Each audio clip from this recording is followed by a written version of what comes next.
here we are. It's the first inaugural coffee break chat, and I think it's fair to say that we're both a little bit nervous. So I think just to get started, we'll do some quick fire questions. So Okay. are you a tea or a coffee drinker?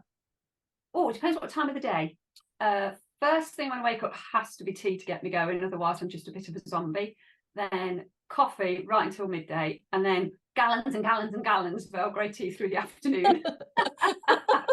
Too much of both, probably. I think I just got some, a bit like you. What about Coffee you? till midday, and then afterwards it's tea and lots of herbal teas and things. So yeah. Oh, you're healthy. I try. I would say cat or dog, but I know you've definitely got a dog.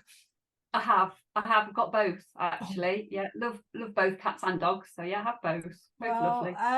And I would say city or countryside, but I know you're based in the countryside, so countryside, definitely, without a shadow of a doubt. Real country girl. Yeah. Oh, likewise. Yeah. Don't get me wrong, I like the vibes of the big cities, but yeah. I couldn't live there the whole time. No, definitely. They're nice not. for a quick break, aren't they? Nice for a bit of culture and a quick break, and then back to the countryside for me. Back to the countryside, definitely. I get to a stage where it's just like there's just too many people. It's just yeah. It needs a bit of space. Yeah. So do you want to tell us a little bit about yourself, about where you're based, and sort of what you do?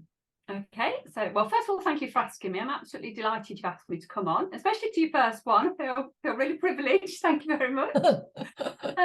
I'm based in Leicestershire, in Thornton, village Thornton, near to Colville and Markfield. I love it, absolutely love it. We're surrounded by the National Forest, which is where I get masses and masses of my inspiration from. I walk every day in the woods with the dog. Haven't travelled far, I only grew up 5 miles away. So I've not moved very far, not very adventurous. So I've lived here all my life, really, sort of in this area. Thornton I've been in now for 26, 27 years. I'm a bit old now. Oh, shh. Yeah, I know. No, let's not do that. And I started, do you want to know about how I started being my art career? Well, it would, really, because I was sort of thinking, is this, obviously I've known you as an artist, but I've no idea whether you had a career before that, or whether you've always been an artist. Well, I always painted, a bit like yourself, children do, don't they? And then probably like you, I just didn't stop, loved it. I did A-level art and art history, which I found absolutely fascinating. I loved it. But I didn't go on to art college. Did you go to art college, Carolyn? I only sort of went as I sort of left school after doing my A-levels, and then I didn't go to university until a mature student until I was 49. So I remember seeing you put about it that you did it. Yes, sorry, I've forgotten that.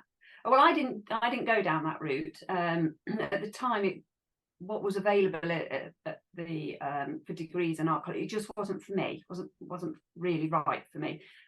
So I actually worked for a commercial photographer for 5 years.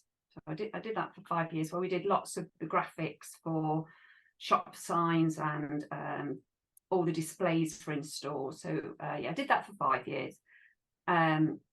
Still painting, obviously, just for me. And then at that point, I decided to leave, which was a big decision, really, at that age, to leave a job and get a part-time job, just to help support me and my husband. And he was working, obviously.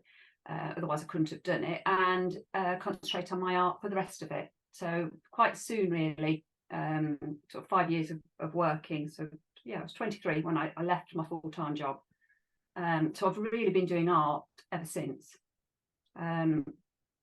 Loved it. Did you various jobs? Yeah, but they weren't arty jobs. Various different part-time jobs. Working in the play group, helping, which was lovely. Love kids. Working in school. Worked for my dad for a while, which was just brilliant. He very flexible.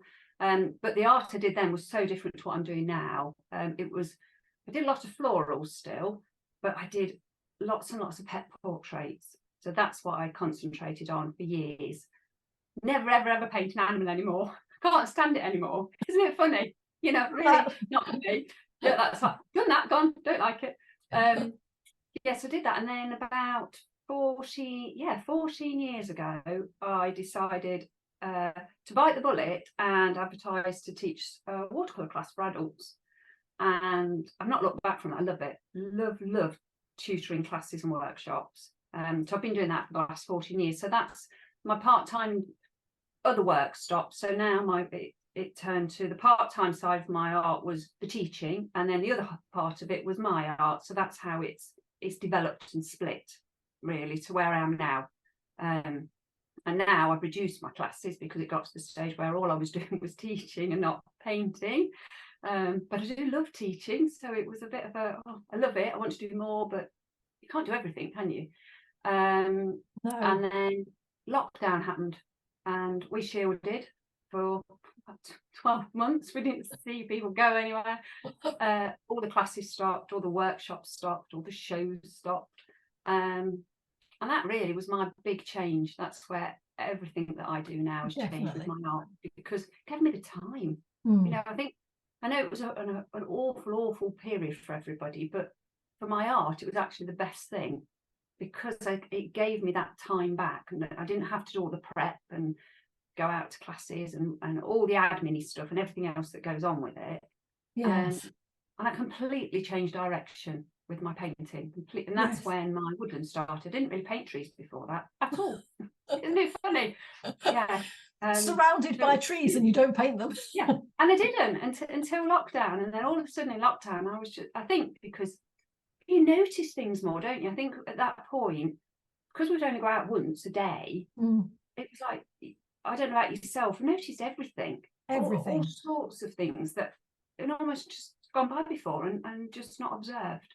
No, I know. And like I say, we could only go out for that hour a day, and my walk then was by the river, and you know, you spent so much time down by there that you noticed the minutiae of the scene. You know, not just the whole landscape, but just those little details. And I think that's something that I sort of hone in onto when I'm like sort of looking for a painting, you know, or thinking of a sort of composition. Like for the river series, it was the reeds, you know, the reeds were the thing that really drew me.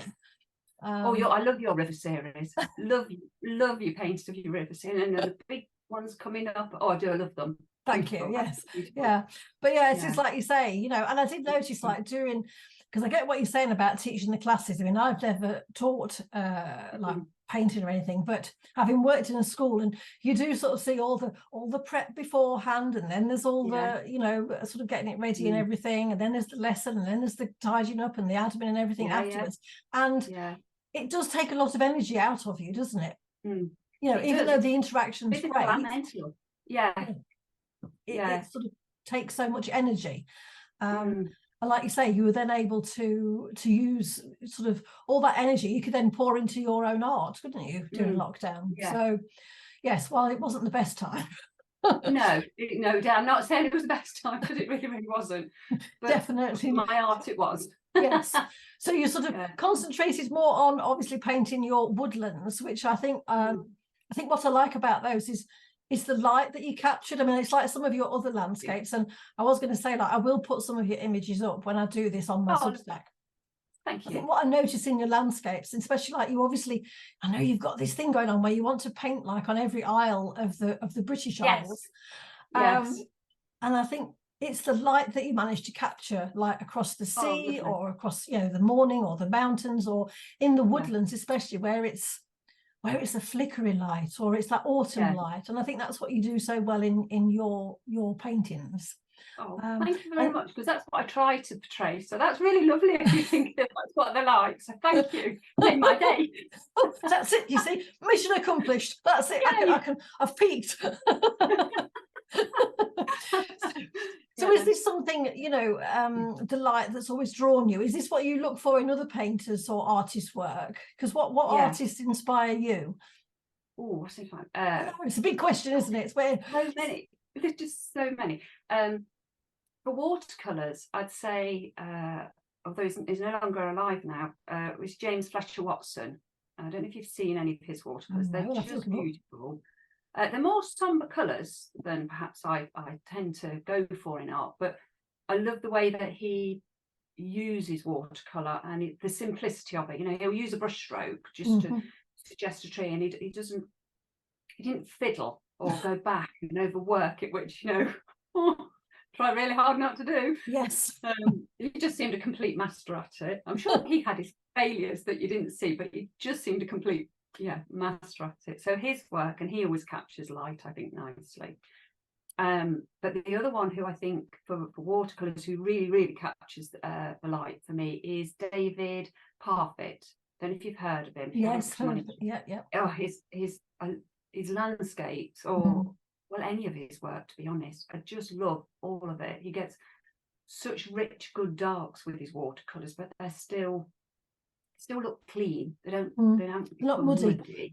No, but he gets lights. He's I could just look at his work all the time. I just love everything he does, really, and the way that he applies the paint, and the little marks he makes, but they're not tight and fiddly marks at all. It's lovely, confident. Beautiful. It's confident but expressive. You know, I mean, obviously a master, but you know, comes with experience, some of it, and you know, and you know, it's that sort of being loose and expressive. I know that's what a lot of people say. Oh, I don't know, I'm so tight, and that's what I really admire in other people's work. It's just where they can suggest something with one brush stroke or something. Or some days it's like yesterday I did something and I filmed it, and I'm like, I started it and I thought, I hate this, I don't like this, and then you can see me, and I've watched the film back what I did, and you can just see where, I fiddled, I've tried something else to make it see if I'm going to like it any better, and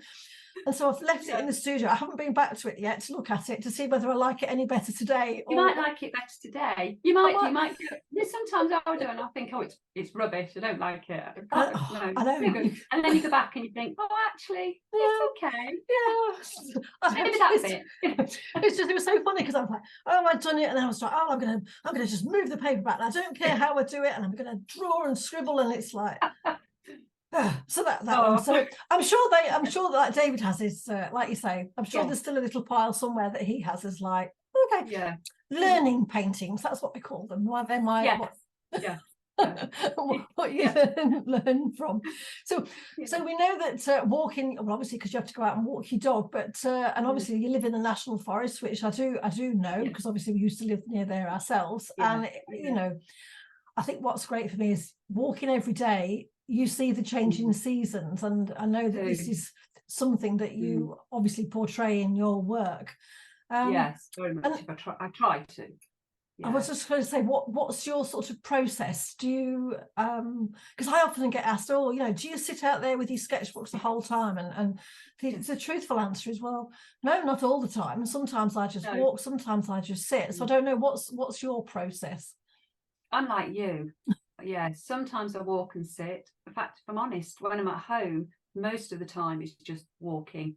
I don't sit for long because I've got a bonkers dog. So I can't sit for long because she's like, come on, Mum, can we go? Sat down. So most of my process, really, I do have sketchbooks, and sketchbooks are a massive part of my process. And actually, if I could only do one art activity, it would be keeping a sketchbook. That, without any doubt, that's what I do.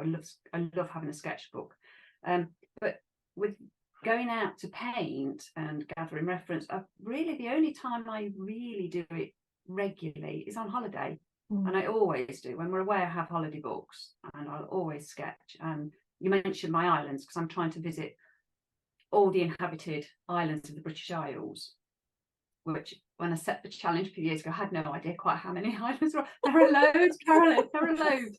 So we've done 30 so far. Well done, you. But most of them are in Scotland, so that, you know, not easy to get to. They're a bit of a trek. But there, my islands is very much, we spend time on every island. It's not just a quick hop on and hop off. And I like to spend time sketching out and about on all the islands. But at home, my sketchbooks really I use after walks. So I'll come home and I'll try to record the feeling that I've had on a walk, or things that I've noticed, but not in such a represented, detailed way. I don't try to do a particular piece of wood or a particular pathway through the wood. I really try to capture the essence of it, really. So a lot of my process is experimenting and playing in a sketchbook. Some of those sketches will make their way into paintings, but most of them aren't. Most of them are just for the pure joy of doing it. And I think you grow by playing. I think it takes that fear away of, oh, got a really lovely sheet of expensive, nice paper stretched, I've got to do a good picture. My sketchbook, I'll happily think, oh no, 10 page, it's no good. 10 page, let's do another one. So that's a really important part of my process. Sometimes I say I'll use those sketches as a picture, but not that often. No. More often, what I'll do is when I get to the studio, I'll take a coffee, always having coffee, and I will either look at a few photos, although I don't tend to work from photos generally. I sometimes look back to the memories. Yeah. And I'll also flick through sketchbooks, come up with a bit of a plan of what I might like to paint or how. Then I'll work out what materials I'd like to use and tend to do a bit of a plan. And so I'll do a colour study. I was going to say colour your swatches. Yeah, I always do a colour study, always work out the paints I plan to use. It sometimes changes as I'm going and I think, oh no, I need something else. But generally I do like to have a plan at the beginning. And then I just go for it. And very rarely does it end in the direction I intended it to when I started. And I think that for me is what gives me a buzz. That's what gets me really excited when I'm working, because it's like I just feel you just have to go with it. You do. Let the painting lead. Almost. Definitely. Oh, definitely. Somebody said to me about, oh, do you do you paint a particular scene? And it's like, no, I like you said, you don't like, here's the literal of this path. It's more a feeling of the forest, and for me it's not, oh, here's a interpretation of this particular stretch of the river or of the marshland. It's the feeling it gives you. And although I might, like you, have an idea in my head as a start, once you've begun painting, a large part of it then for me is reacting to what's happening on the paper as much as this plan. And I think that way it becomes, it's not such a paint by numbers almost feeling, which is. Do you think that's more? I don't know. Do you think that's more because we use fluid water based mediums? I think I often wonder that myself, because every so often I'll get the acrylic paints out and think, oh, I must have a go with these acrylic paints, and then I try them and I'm just like. And I know you can add like whatever it is, fluid enhancer, whatever they are. I have no idea. You can see I'm really up on my acrylic painting accoutrements. And I try them and I'm just like, do you know what? I just don't like it, because I can't seem to get that same fluid, expressive, and then to be that reactionary to them. I'm sure there will be acrylic artists who'll be like shouting now and telling us both that, but each to their own. If we all like the same things, we'd all be using the same materials and painting the same things. But it might just be because of what we're familiar with. There's probably an element of that. Other people with other mediums, they've got to the stage where they're familiar with it and they enjoy the properties of that. Definitely. So do you have go to the materials then, do you have favourite watercolour brands, or is it just like what? Yes, I do. Winsor & Newton, I use the artist range Winsor & Newton watercolours, and a selection of Daniel Smith watercolours as well. They're the two I use pretty much all the time. I say I've changed because my work's much looser. It used to be far more detailed. Now it's much looser, and things I'm inspired by are very different. And I think that's developed in the materials I have as well. Because I used to have a limited range of about 10 colours, and that was it. And I had those for about 25 years. Just a blip. But now I've got loads of colours, and a lot of the ones that I used to use I don't use anymore at all. No. And what I do quite like to do with materials, and I think you're the same, having seen some of what you share, and is every now and then I'll think, could do with something new. and I'll get a new colour to play with. And that often is a bit of a kickstart sometimes. It'll be a colour that I think, oh, I really quite like that one. I want to explore it. So then I will look at the materials I've got and decide which ones to use with it. And I'll try and do several pictures using that new colour, so that I feel like I actually get to know it properly and see how I like to use it and with what mixes I like to use. I think especially have definite ones, especially with the watercolour. Yes. It's nice to know whether it moves easily or whether it takes a little bit of persuading, as we say, because there are differences, aren't there? And I also like to drop some granulation fluid in as well, to see whether, because there's, again, you know, some granulate and pigments separate beautifully, and then others it's like, no, just going to sit here and not do anything. Just don't want to do it. But so what's a typical day look like for you then? Typical day, well, let's tell you what a typical day should be. All right, then what it should be. Getting up, having my coffee, walking the dog, getting in the studio and getting out to work. Should be. What should I do? Procrastinate. So my typical day, studio day, I do walk the dog first thing just to give her some exercise, just to calm her down. But then I am really naughty, because my studio is in my garden at home, which is wonderful. Absolutely love it. But then, because I don't drive off to work somewhere, I do have a tendency to think, oh, just put the washing on the line, and no, just empty the dishwasher. And then if I'm not careful, I find that half the morning's gone. And I get to the studio, always have a coffee when I get in there, and sit and have a think, as I said, about what it is I'd like to do, flick through my sketchbooks, decide what I'm working on.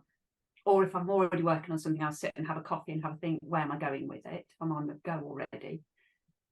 But then once I'm down there, I don't like to come out again at all. And my husband will come home, he'll message when he comes home, and because I don't have my phone down there, I have my mobile, but that's it. And he'll message and he'll say, I'm home. And I'll always say, okay, I'll be in 5 minutes.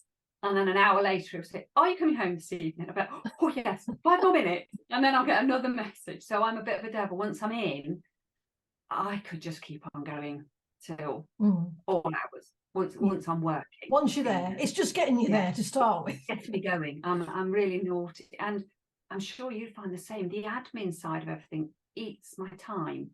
So my ideal day is every day in the studio. Do I manage it? No. Much the same. Whole day teaching prep, and then you get all the admin, packing orders, replying to emails, updating the website. You know, all those. You know, things you have to do, but they all eat into what the time I have for the actual painting. And do you do because I see, like, on your website and that, you used to do commissions. Do you still do commissions? And no, you've given that up. Was that this year? Yeah, I had a mentoring session earlier this year that was absolutely fabulous. Just thought I needed to talk to somebody about the direction of where I'm going. And just somebody from outside to have an overlook at what I do and with my time. And one of the questions she asked was, you know, what all the things you do. So I listed everything. And she says, is there anything you don't enjoy? Yes, commission. She says, well, drop it. And, you know, it was like, oh, it's almost like actually. You needed permission. I'm a boss, I suppose. So I've actually dropped those now. Didn't enjoy commissions. I felt there was such a lot of pressure. Yes. And they worked how I used to paint, they were fine. But since lockdown, when I've changed direction, it's harder for a commission, because you're trying to get into somebody's mind, what they're picturing, what is it they would like. And I felt that it just made me very tight, very anxious, very worried all the while. Would they like the picture? I mean, touch wood, everybody did. Never had anybody who didn't like it, but it just put the pressure on, and it got to the stage where I actually didn't enjoy the painting process, because of I'm painting somebody else's idea, not my idea, not yours. No. So actually, no, I've dropped those completely, and I have to say I'm enjoying not doing them now. Yeah, I mean, I do. I'm a big believer in. I think if you're not enjoying it, it does. It will eventually show in what you're doing. You know. Yes. And so, like you say, and you know, if it's not working for you and it is something that you know you're not relying on that for no, I wasn't. income and that. So, and like you say, it's almost just like you needed this mentor to give you permission to say it's fine, you can drop it. I don't know what is that about. What is that about the human psyche? I have no idea. So no, I don't. I just, but somebody did once ask me, oh, I really like that one, but could you do that one but a bit bigger and I'm like, no. It's like, you know, because you paint very intuitively, no two paintings are ever going to be the same. No. Yours, and you just think, I can't create that again, and I could create something similar, but it'll never be the same, you know. So and I'm just like, no, I just thought, a bit like you, I don't want that added pressure. Quite honest, I can put enough pressure on myself, thank you very much, to create without you know, somebody else going like, are you there yet? So no. So what's next for you? I do see that you've got some exciting news about you're going to be a featured artist? Featured artist, I say, when everything changed, I'd never applied to galleries previously, before lockdown, and well, it was the end of 21, I think I applied, and I was successful. I was, you know, I'm sure like yourself, it was that, oh, dare I like them, I don't like me, but thankfully I've been lucky. 2 galleries I've had work in since, and Wistow Gallery have very kindly invited me to be their featured artist in the new year, which is really exciting, and I feel so privileged and grateful that they've given me the opportunity. So I am really thrilled. So it means I have a whole end wall to myself, so that I can put up a body of work, and I'll also be taking sketchbooks along so that people can have a flick through and just see a bit of the way that I use them and the creative process behind them. So yeah, this has been going on behind the scenes. I've known about it for quite a long time now, but it's that imposter syndrome. It's like, I daren't announce it because when I go in next time, she might say she's changed her mind. I daren't announce it until the paintings are on the wall. On the wall, then I can announce it. Yeah. So last time I went in and she actually fixed the date, and I thought, oh good, she's not changed her mind. I can announce it now. So I have been quite busy with that. So I've got to get painting now. It's like, oh, how many paintings have I got to create? So, that's really exciting, isn't it? So very exciting. Very exciting. And obviously you'll still be continuing to do all your other work and you know, do your online little because you've got some online courses I see as well that you offer, what people can buy, just sort of standalone things. So I can see how time has come. Something else. I'm not sharing this with anybody yet. I have some other exciting news. Oh, exclusive. Can't give you the full exclusive yet, but I've also been invited to have a solo exhibition next year, which later in the year, which I'm absolutely over the moon about, but I can't share the details yet. I was going to tell you if I got all the stuff, I haven't yet. So yeah, another exciting thing. Look forward to the you know, announcement. That's really exciting, and that just it just shows you, doesn't it, that all hard work, it just, you know, it pays off, and it, you know, it's worth doing. It's like they keep saying, you know, you're in it for the long haul, and it's certainly true. I mean, I get sometimes that can be really annoying when people say that to you, but it's true. It is true. It's hard though, isn't it? Sometimes it is hard, definitely. It is, definitely really hard. So quickly, just to wrap up, because I can see like it's counting down. Tell me 3 random things about yourself that I wouldn't necessarily know, or that people wouldn't know. The one's a watercolour a painting one. If I'm painting in watercolours, I like to paint in total silence. And if I'm painting in mixed media or acrylics, I have Queen on very loudly and I dance and sing. Complete opposite. Another fact. When I was a child, my dad laid crazy paving in the 80s. It was the in thing. Very proud of his crazy painting. I painted it multicolours when he came home one day. Not happy because it didn't come off for quite a while. Newly laid. And last one. Okay, this is a really random one. For Christmas breakfast, I like clotted cream and marmalade on toast. Okay, that is a bit random, and oh dear. My grandma gave it to me once when I was little and I loved it. So that's always been a special thing. Because you could start a whole new craze. Yeah, I don't think it'll catch on. Do you not think so? No. No.